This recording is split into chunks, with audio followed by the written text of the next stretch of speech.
দিয়ে দিচ্ছি হলুদ,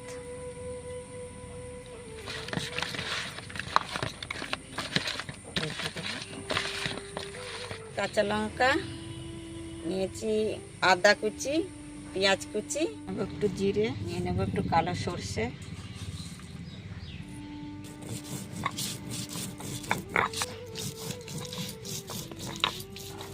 পটল মাছের জন্য আমি সরু সরু করে আলু কেটে নিয়েছি।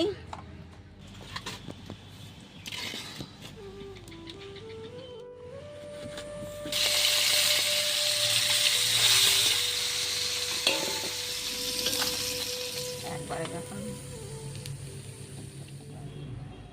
এখানে বেটে রেখেছি আদা, কাঁচা লঙ্কা, জিরে, সর্ষে।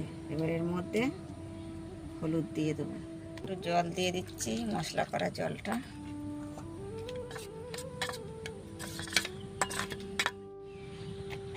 দেবো একটু জিরে, এটা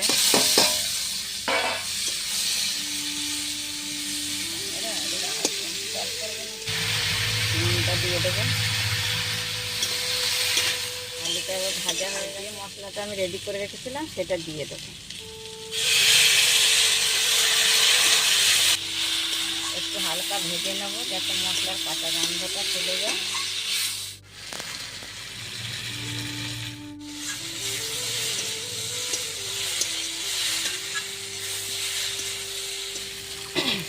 মশলা ধোয়া জলটা দিয়ে